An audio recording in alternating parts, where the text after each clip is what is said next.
Yeah, Adrian, do you want to start with the discussion? And if you want, you can share your screen, or if you want, I can do that.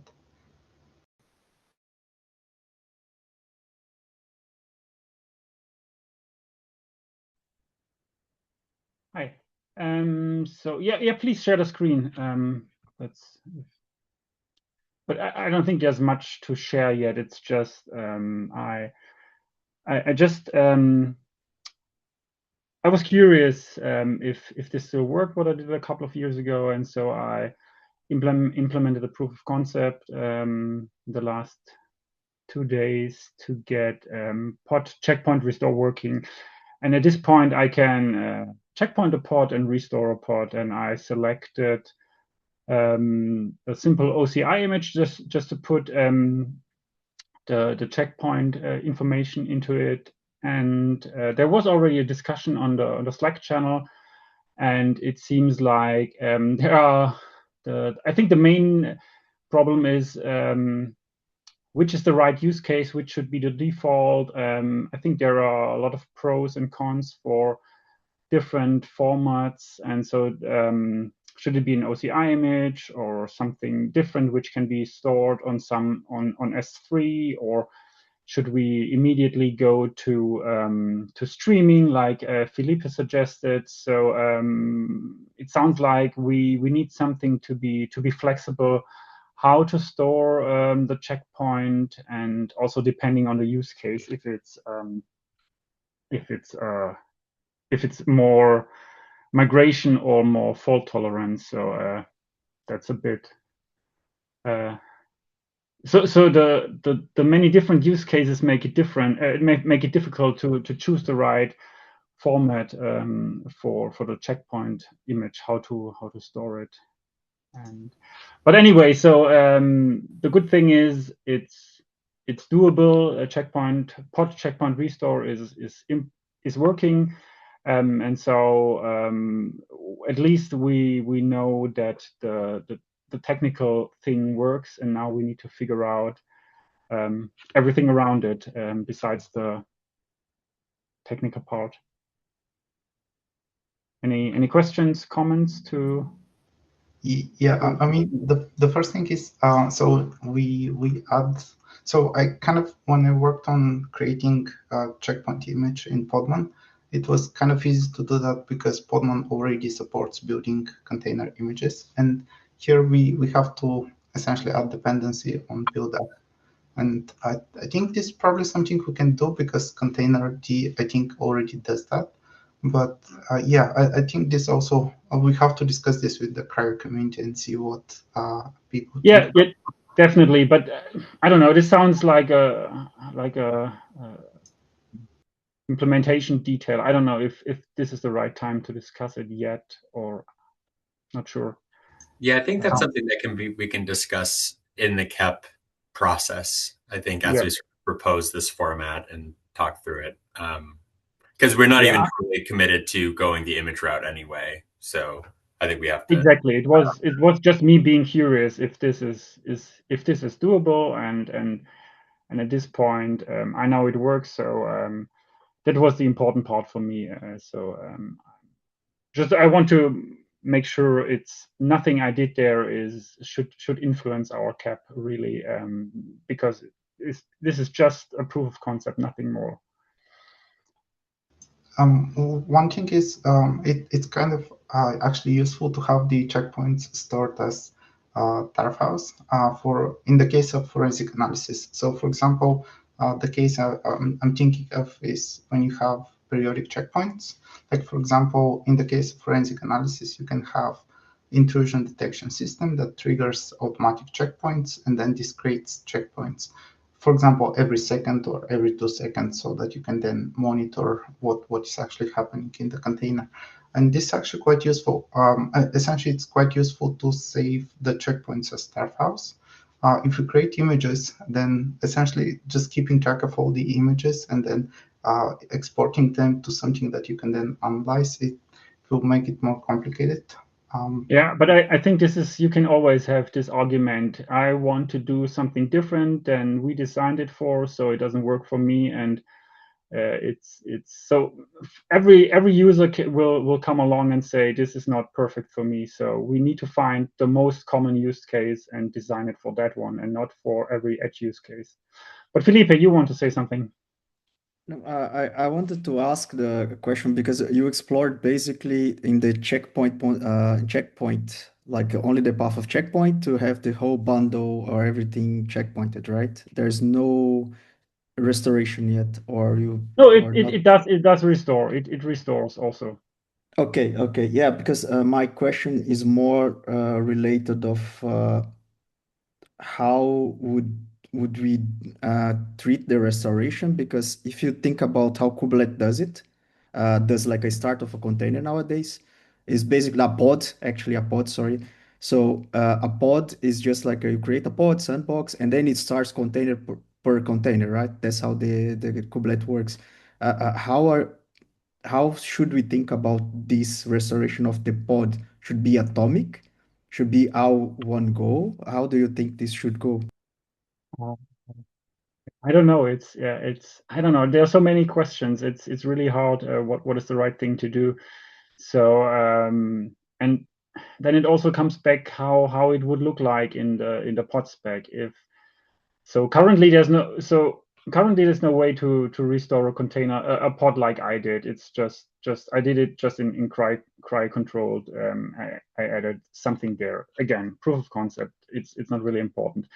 The idea I had in mind for a pod, how could it look like in a pod spec? We add a field there, and then it points to an image which represents a pod with all its checkpoints, and then it would automatically restore the pod and all the containers in there. But again, I don't know. It feels like every corner we touch depends on the decision on another side of the things we do. I think we just need to get a feeling what is the most common thing and design the first approach, maybe the first design, just to get the most common thing working, but at the same time make it in a way that it's extensible. I don't know if maybe that's also a question for Peter. Assuming this is at some point alpha, how does the Kubernetes community feel if we have the alpha support and then we change it, not completely, but we add something, remove something which we had? Is this acceptable for alpha feature? Yeah, I mean that's the point of alpha, basically. Yeah. So we have room to iterate. I will say, like, if we're going through the API definition process and we want to be iterating a lot, it might make sense for us to start with an out of tree API and then iterate on that until we get to an implementation that feels, just because, like, you know, with the Kubernetes KEP cycle, we're only really able to make changes materially every 4 months. So that, like, I didn't totally get it. What was the suggestion? How can we avoid the 3-month cycle? Just basically just implement our own API outside of Kubernetes. So you know, the API, Kubernetes API definition, we could have a CRD that basically would be eventually translated into a core API, but we'd be able to, like, iterate similar to what the checkpoint restore operator did, basically. I see a hand. Andre, yeah.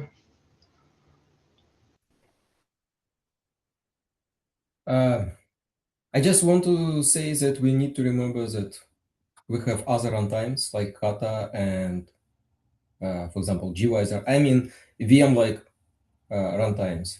And in case of VM like runtimes, we can't do checkpoint restore on the container basis. We always operate with pods. Right. Well, and I think that this API actually gets us close, like, moving towards the pod level checkpointing gets us closer to that. And I think that that would be something that the runtimes basically have to figure out on their runtime handler level, as to, like, okay, like, we got this request from the kubelet to checkpoint this pod.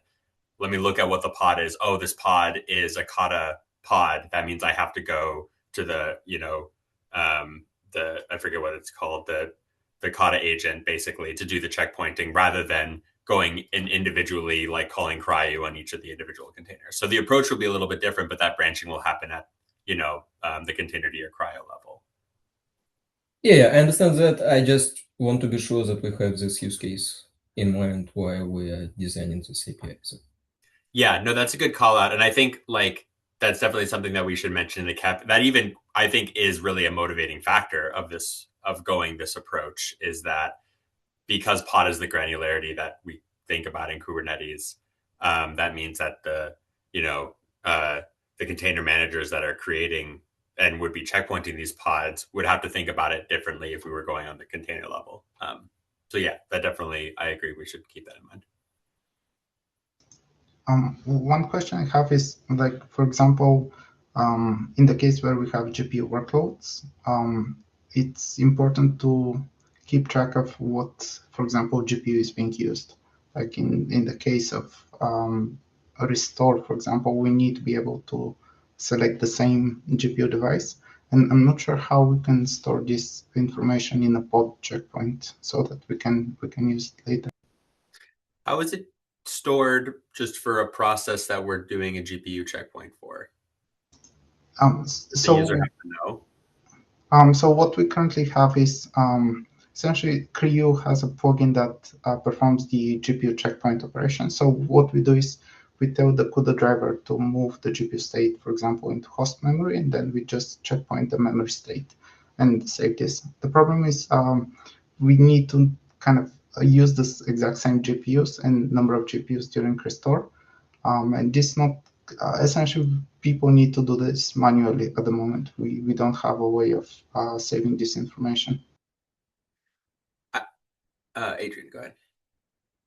Yes, I think one good way would do it. So some of the discussions in the Slack channel were about if we use something which is pushable to an OCI registry, then we could use different artifacts. And maybe one small artifact could be the metadata, which can then be easily downloaded without downloading the complete checkpoint. You just get the one part which contains the metadata, and then you can inspect it. And like Felipe wrote in the chat, which was also go to the topic, he suggested how to correctly track the metadata in a checkpoint, in a container checkpoint, in a pod level checkpoint. So yeah, wherever that is, I think we can also track the GPU information, Radoslav, or wouldn't that work from your point of view? Well, we need to find out how to essentially obtain information about the GPUs that are currently allocated. I think, yeah, I mean, I have to find out like what is the best way. We can do this at CRI-U level, but essentially using this information in Kubernetes to be able to schedule the right resources, for example. Yeah, I just need to investigate and try to find out what is the best way of doing that.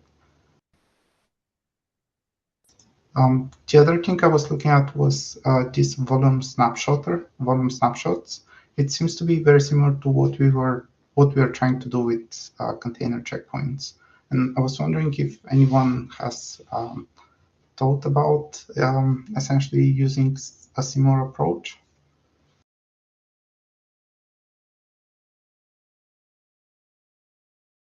I guess the main thing is that we have a resource definition. So we have something called volume snapshots, and then we have a controller that essentially creates the snapshots.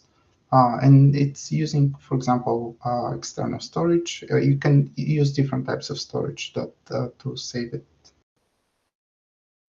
Yeah, if I were to guess, I would guess that the eventual API that we move towards might look similar to that. I can definitely see us basing it off of, or like, finding inspiration from that.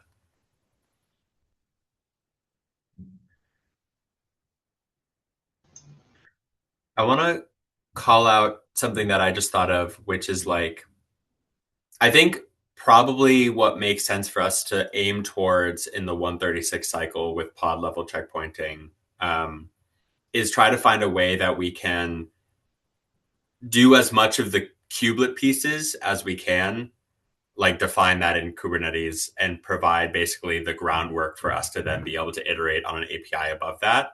So like after the 136 cycle, but maybe before the 137 cycle, we can like be working on an API that can utilize the existing pieces that we built in the kubelet.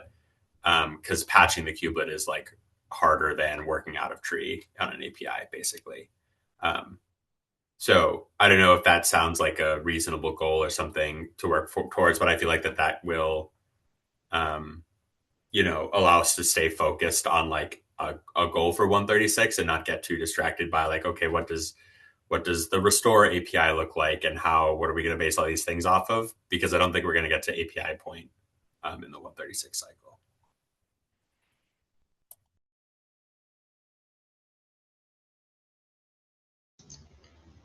I want to also ask for advice about the goals here. So I was trying to define essentially the minimal set of goals based on the discussions we previously had. And one thing is the essentially support for encryption and compression. So this is something that we have been discussing in the CRU community, and essentially what we want to do is we want to enable this at low level. So CRU will encrypt and will compress and encrypt the memory pages that are being stored. So the thing is, like, memory pages is the largest component of a checkpoint. So if we, for example, if we include the memory pages in the pod checkpoint, then the pod checkpoint will be very large and it will take a long time to send over. For example, in the case of live migration, it's more efficient to create a checkpoint that essentially saves everything else, and then the memory pages can be transferred via page socket, page server, which is a part of CRU that is used for live migration. But Adrian and Peter, what do you think? Yeah, so I read this before, and I also saw the lifecycle management for pod checkpoint artifacts, which was just interesting for me, because when I tried to introduce this into the kubelet for container checkpoints, the feedback was that this should not happen in the kubelet, but in an operator, and that's why we did the operator. And the other thing you mentioned, I think we also discussed on the Slack channel with the streamer, we're streaming the images for live migration, which is, I agree, which is desirable and more efficient. But again, it sounds really complicated how to design this in a Kubernetes clusters, because all of a sudden or at least how it currently works, it requires additional open ports and services, and this sounds really complicated. So I don't know. I understand that it would be nice to have it, but at the same time, it really complicates the whole the whole API a lot, because it touches now everything. It's actually not that complicated, because essentially it happens at CRU level. So essentially at Kubernetes, we don't need a lot of changes. And then, for example, we can just use configuration files to do that. Essentially, the checkpoint that we save is very small. Then the memory pages are transferred once you restore the container. But this is already a bit, feels too technical, the discussions. But again, then you open some random ports below Kubernetes without Kubernetes knowing it. So, it's I don't know. How do you configure the configuration files of CRU? There needs to be, again, an interface from somewhere on the top to tell CRU where to open the ports. So I don't know. It doesn't feel easy to implement, at least from my point of view. But if other people say this is doable, then I'm all for it. I'm just a bit nervous about introducing something like this early in the design process, even if I agree that it's really desirable to have at some point.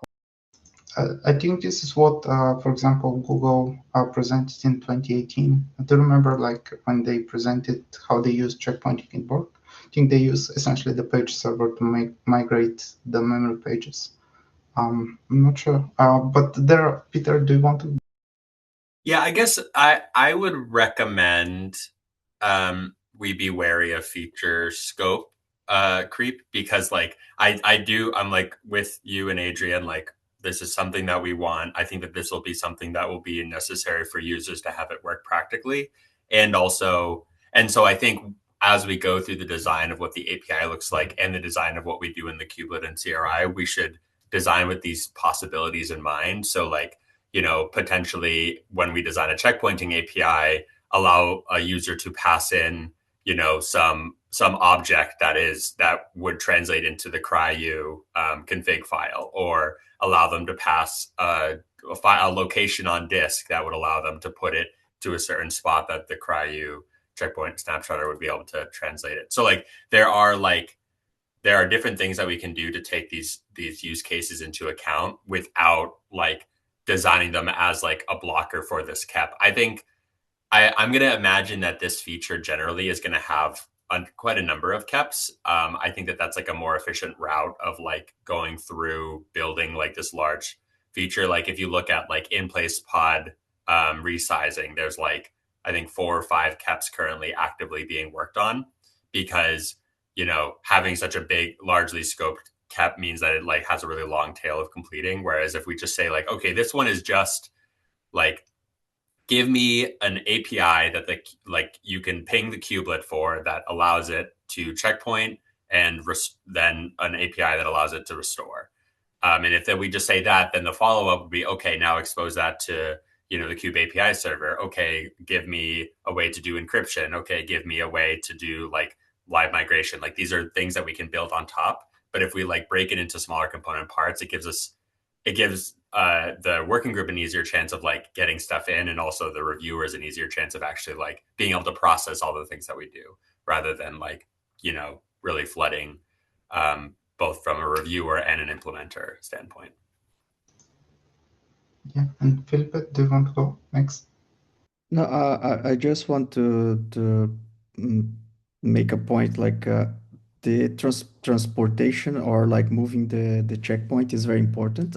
What I suggested in the Slack channel, we need to think about this as a way to be a plugin somewhere, probably in Kubelet, that you can just like define this plugin like let's say like we have like AWS plugin that deals authentication or whatever. It's pluggable. So we can transport this plugin to wherever we want. So we design something, for example, if you want the checkpoint to be transported to S3, someone will implement that. So we'll keep it like open for other people to actually extend, because if you cannot extend, it's going to be very hard. Like why I'm saying that, because we have multiple use cases. We have use case of live migration that you need page server. There's no live migration without page server. You have use case that you have, for example, now the big elephant in the room is LLMs. They are very big. So you need somehow, for example, to do a workload preemption with queue or something like that. So you need to move this workload somewhere. Maybe you're going to move to a fast storage to be restored later on to continue the work. So it needs to be extensible. So I don't know if it's time, but we should at least have this on the roadmap if possible. Just to clarify, so we have different types of workloads. For example, we can have training workloads or inference workloads. When you say LLMs, do you mean inference or training? Pardon my ignorance, but yeah. So you have multiple ones, but for example, let's say the use case that even the first meeting was someone from, I don't know if it was Apple or Google they are talking about. You have workloads that they are running continuous, like doing training or whatever. They are long running jobs. They need to be preempted to give space to something else that's higher priority. This can be checkpointed and restored later and just resume from where it stopped, so you don't waste the computing that was done. So I was thinking more in this kind of use case. I would say LLMs as well, because LLMs, they take forever to start. So if you checkpoint, you take at least 30 seconds or 40 seconds of the startup time. So imagine for like whoever is using LLM on premise or like open source models in the organization's enterprise, they can just easily spin up like a pod LLM, like very quickly with checkpointed, if it's checkpointed and restored. I would say those use cases. Yeah, Vicky, so I know that you have been running in your cluster inference workloads with multiple H100 GPUs, if I remember correctly, for Llama 4. What was your experience so far, and how do you see, for example, pod checkpointing used for accelerating the startup time? I'm not sure if our deployment model is suitable for like considering checkpoint and restore, because like the environment is not that big, and we like usually have some models always there, and then use like Ollama style deployment for the rest of them. Ollama does it automatically. But like I understand the use case, and you also understand it too, with like hot swapping paper and everything. Like we talked about speeding up the cold start problem and stuff like that. I think that there are just two problems with all of this. When we thought about checkpointing some big model, we immediately came to the problem that it's just like too much memory in one shot to be checkpointed and then streamed somewhere to file or on the disk. So we thought that maybe it would be useful to have some sort of like chunked checkpointing, or to do it sequentially, because there is not that much memory on a host. But I don't know where this falls, if it's like a CRIU thing, or if it's a CUDA checkpoint thing, or who is responsible for such thing. And then the second problem was just how fast can we do this? How fast could we, stream the image somewhere, or, stream the final file somewhere? How fast it could be moved between machines? And since none of this is sort of existing, we didn't like think more about this use case, but it would be interesting for some big models. We like on one GPU run it's like GPT, OSS, and DeepSeek, and sometimes when too many people come, they influence each other and they are slower and slower. Maybe that would be a good time to checkpoint one of these models. But since the behavior is not defined very well, we just did not think about it. But really, the biggest blocker was that the checkpoint is too big of the GPU memory to be moved to the host memory and then dumped in one shot. It would be good if there would be some chunking or some streaming. Andre, I just want to ask, do you know if the Gvisor team are using some way to compress the checkpoints when they checkpoint GPU workload? I don't know, but I think they don't. And so I know that they were working on like putting the Gvisor images to the storage and to be able to grab them as fast as possible, and then to use like instead of opening this image with write back, just opening it with a direct access, just to reduce like overhead that we need to access the file from the storage. So I don't think that they use any compression.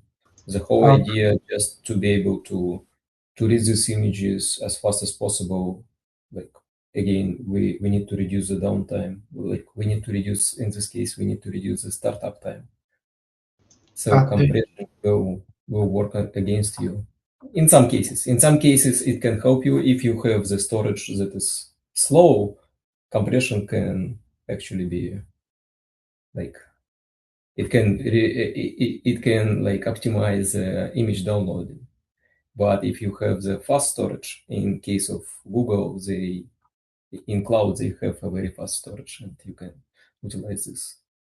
Yeah, this what I want to ask you. Do you know how the upload, when the upload happens? After you create the checkpoint, or the checkpoint is directly uploaded to the storage? I don't know. I think I don't know. And the other Andre, do you want to go next? No, sorry, I just want to ask a quick question. I'm curious, like, does Creo has any limitation in a way that, you know, limitations like how we can make checkpoint in terms of the size of the checkpoint object, or it doesn't really matter? So we're essentially saving the memory pages of the process. So this is usually the largest component, but yeah, it's kind of complicated the way we do it, but we are just writing to a file descriptor.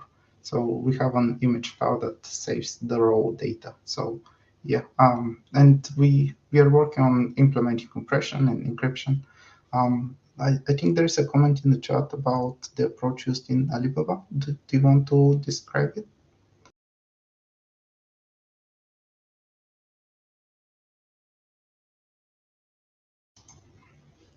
I'm not sure if the person in the chat wants to.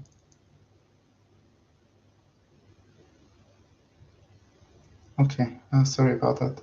Yeah, I think this will be very good to know, like how do you guys handle GPU workloads? But one thing that I want to discuss as well was, so there is this CVE for Kubernetes that is essentially for the checkpoint container checkpoint API. And essentially what they do is, well, the problem is if you create, for example, periodic checkpoint, you can run out of disk space, and this will cause denial of service. So essentially we sort of discussed this in the past on how we can address this, and the community suggested to implement garbage collector. So there is this thing already exists in Kubernetes for example, container images, but essentially the only mitigation that people currently have is just disabling the checkpoint functionality, and probably we need to implement something as part of Kubernetes. What we currently have is this checkpoint restore operator to solve this problem, but I want to ask Peter if you have any ideas.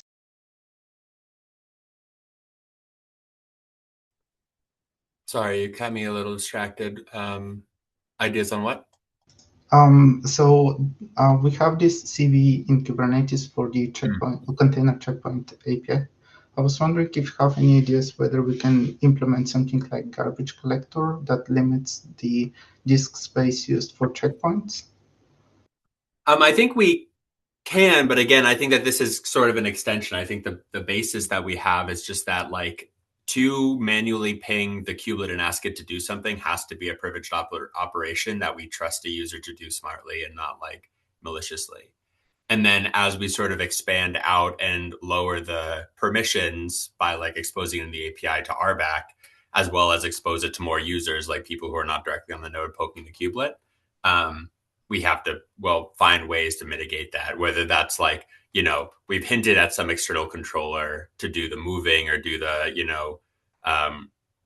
other pieces of it, potentially that garbage collection could be taken care of there, or maybe it is done in the kubelet. I'm not totally sure right now exactly where it's going to happen.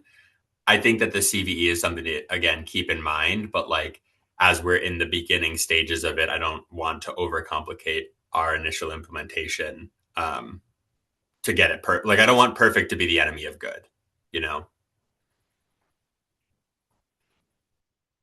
Yeah, I think this is very helpful. Felipe, I was wondering if you want to go through the document that you were working on.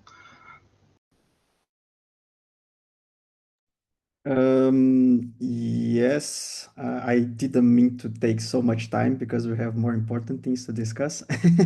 But I can like do mention about it. I don't think I will be able to share my screen because, as usual, I am on Mac, so. Can you try now? I made your co-host. maybe you can share because otherwise I have to drop the connection. I don't have permissions on Zoom.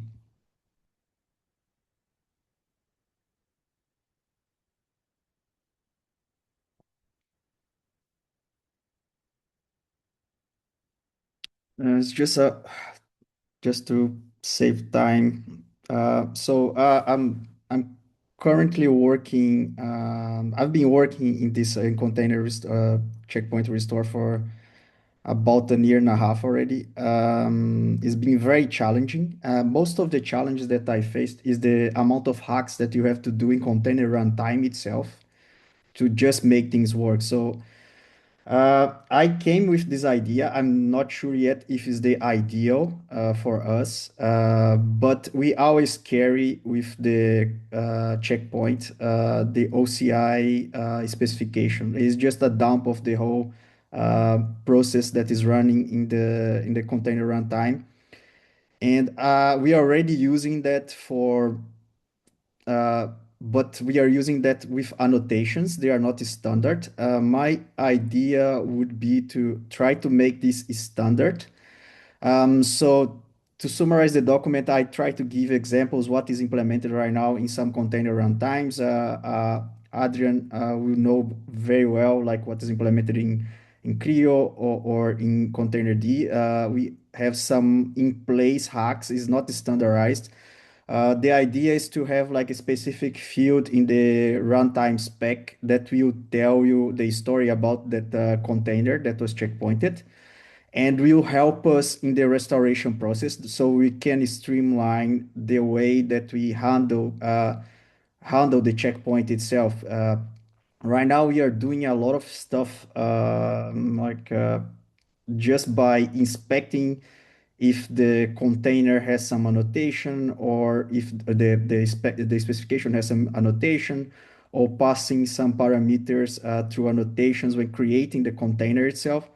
So I think that we are going to be in Fosden in a few weeks. The ideal case scenario would be if we could find someone that is working close in the open container specification and maybe present this to him or have like a 10 minutes conversation, see like if this is completely BS or if it's this something that we want to move forward. There's also like other things that other mentions by Adrian today. For example, maybe what we need is actually to have a specification itself for the whole checkpoint that will tell the story of those containers. I think this is one way to see it, but it would be, I don't know if it would be harder to actually introduce in the container runtime, given that the container runtime mainly works in OCI, so in application container specification. So I hope you guys have some time to read and blame it and give ideas. One thing that was mentioned by Radu Singh today was that it might be nice to have the GPU information as well. I did not put that there. Maybe also the architecture of the CPU, features of CPU, and so on. So that's it. I don't want to hitchhike too much of the time. I still need to iterate over that. Yeah, GPUs are kind of challenging because we need not only the type of the GPU, but also the version of the GPU driver, because essentially we need to have the exact same thing during restore. But sorry to interrupt, but thinking about of Kubernetes, like the node is going to be provisioned in a way that already is predictable for you. So you will never ask for a node that doesn't support that workload. So you're safe before you restore. So you should be like something that is already part of the pod that needs to be scheduled. Otherwise, it's going to be impossible to restore. The same goes for CPU compatibility. CPU compatibility is another like a big rock in container checkpoint restore. There's no easy way to actually predict it, but if you somehow ping this version on the it's like few layers before you get to the container runtime and the restoration itself. Sorry that I interrupted. It's kind of similar, for example, to spot instances. Like, for example, this is something we discussed also with Andre. When you do training on spot instances to reduce cost, you can create a checkpoint, and then the virtual machine, for example, disappears. So if you don't save the information about which GPU driver version was used and which essentially the information that you need during restore, it would be difficult to obtain it back. I also want to ask about gvisor. Andre, do you know if gvisor has backwards compatibility, or does checkpoint restore just work, or do you need to have the same version of gvisor during restore? It's a hard question. So basically, they don't have backward compatibility of images. So the new version of gvisor, if it has like very complex changes, it probably will not be suitable to restore the old images. It's just because like in gvisor, checkpoint restore, it's more like Hibernate in Linux. We just serialize all kernel structures. So any changes in kernel structures will break compatibility with old images. Yeah, so essentially we have to save many different things in a pod checkpoint to essentially know what system we need during restore. At least this is my understanding of essentially the metadata that we need to save.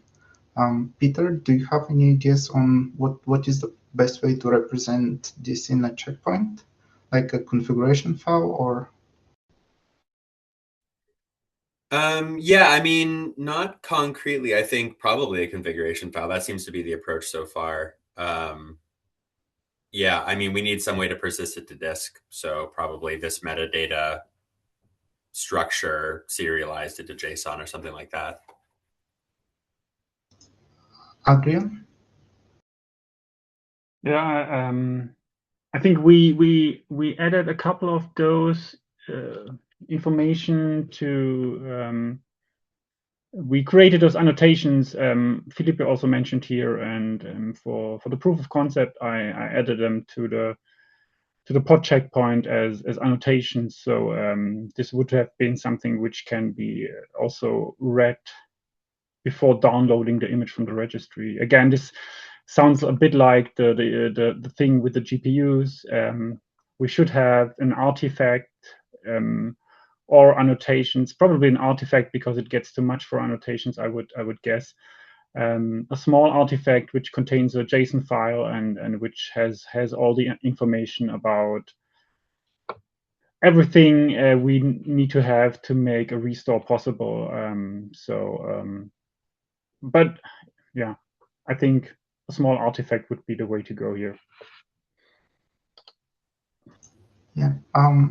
One thing that is we didn't discuss last time is how to handle TCP connections, and I think gvisor is a good example in terms of how they well, if we want to be able to for example, enable restore to always work, we can just close established TCP connections. I think this is how gvisor usually handles this. In Creo, we support both TCP establish and TCP close.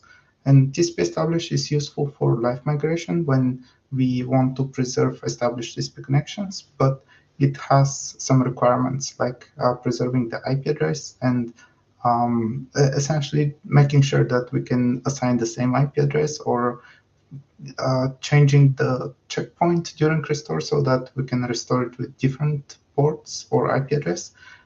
But essentially, I want to ask Peter, what is the best way to kind of handle this problem in the KEP for pod checkpointing at the moment? I mean, I think I kind of lean towards calling it out as something that we need to think about. but not necessarily proposing a fix. I mean, with like IP address saving, like that'll take a whole sort of work with SIG network to, plumb that down to the CNI. So I think it's something that we call out, but maybe not necessarily like commit to fixing right now. Vicky, do you want to? Yeah, I have a question regarding like the config file you were just mentioning with the OS information and blah blah blah. Would it be available all like in the scheduling phase too? Because you can have different mixture of nodes in the cluster, and if you need like the same setup, the same configuration, then also the scheduler needs to know what are the limitations. But if it's just an object, a JSON file in an image, how would the scheduler know? I mean, this again goes to like, what does the API look like? I kind of find myself leaning towards having a separate API object for a restore rather than, or not object, but API call rather than like embedded in the pod API, because then that could allow us to like put specific information that like would allow a scheduler to say like, oh, this is a restore and it has to go on the node that it was originally checkpointed from, so I have to put it there or something like that. But maybe it doesn't have to go to the exact specific node, right? Like if you right, or like maybe in a similar DRA style, like it has the specific restore has these constraints where it has to have like this kind of memory availability, or it has to have this kind of like specific model of GPU, but maybe not necessarily the exact same. We could potentially have a more robust API if we had it be in a separate API rather than trying to sneak it into the pod spec. Yeah, so if there was this, so it should be part also of the checkpoint as some kind of arbitrary extra data, and also as part of some Kubernetes object that knows about this metadata, or if it's only part of an image, but when you call restore on that image, this JSON is unpacked and sort of used later. Anything that is embedded in the image is out of scope for any Kubernetes component to look at, basically. Like yeah, because it would need to happen even before everything. Right. Like yeah, exactly. So like so it would have to either be that metadata would have to be duplicated in would have to probably be in both the checkpoint API and the restore API. Checkpoint API, which is defining the the desire, and then the restore, which is actuating that desire, reactuating it basically. And won't then the object itself be just like huge? Like there can be quite a lot of. I don't know. I mean, it depends on what I don't know if all of that metadata information is actually relevant to every to Kubernetes, entities, whether that be scheduler or kubelet. So I think it's possible, but I think, I mean, have you a pod spec is a huge object. Like there are a number of really pretty big objects in Kubernetes. So I'm not too worried about storage size right now. More worried about defining these APIs in such a way that we can express anything that we would want to do with them. Maybe we will need something like when you have node feature discovery and you annotate nodes with their capabilities, maybe we will need to annotate nodes with, I don't know, like what CRI version they have or what, but that's for later. Yeah, I mean, there's or have the CRI tell the kubelet to report it in the node status. There's a couple of different routes we could take. Or I mean, and I think now that we live in a structured parameter DRA world, this isn't exactly like a device driver, but there are similarities to that where it's like you want there to be presence of components on a node, and you can express those in structured parameter key value pairs basically. And so there could be like a checkpointing DRA driver that says okay, I have CRI-U available. Here's the version. Here are the hardware, versions and stuff. So when the scheduler is going to create, like restore a pod, it can like look at all of these resources that are exposed by this DRA driver and say like, like this node fits this restore, so I can put it there. Neat. Felipe? Yeah, I just want to make a point. Like I think with all the respect, but you're thinking too much on low level. You're forgetting about exactly this on Kubernetes. If you want to only checkpoint and restore bar pods, everything that you're saying makes sense. But if you are checkpointing restore, you are checkpointing restore stateful sets, deployments, etc. So those things, they have their own they schedule make decisions based on that and not based on what they state that you store. They state that you store image that's just an image that also carries like a previous like iteration of that that workload that's running. So everything else is very, very high level on Kubernetes. What the problem that we have right now, that we have to glue all these things together, and I think it's very hard for us to to make a separation of what is runtime and what is actually like top level on Kubernetes that needs to be done. But I don't think necessarily the information that or at least that my suggestion is just to overcome the challenges of your restoring, and you need to tell the runtime that you should not run, for example, pre hooks of a container, because the container is already initialized. If you run that, you're going to create an undesired state when the runtime runs it, or in other scenarios. So but yeah, please review it and let me know if you have other ideas.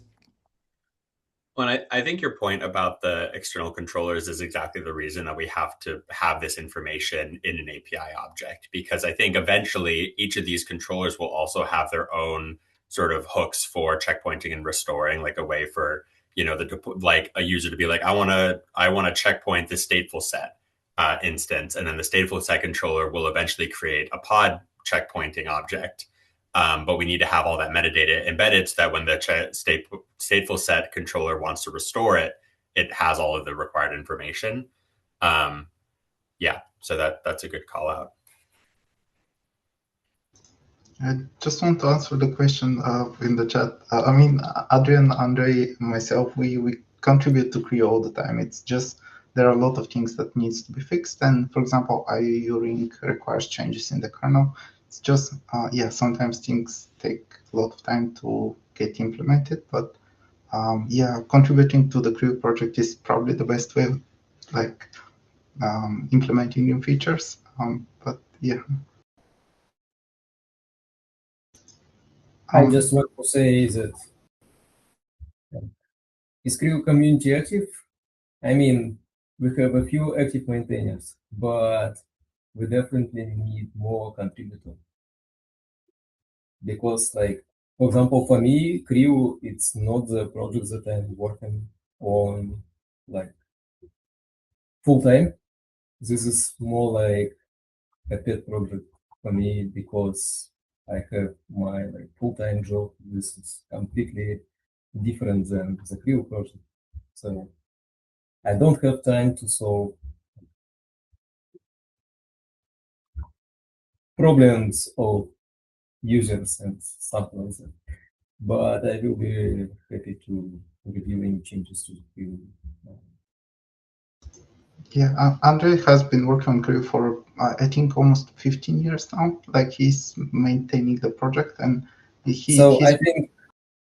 think I joined the project at the very beginning, maybe in a month when it was started.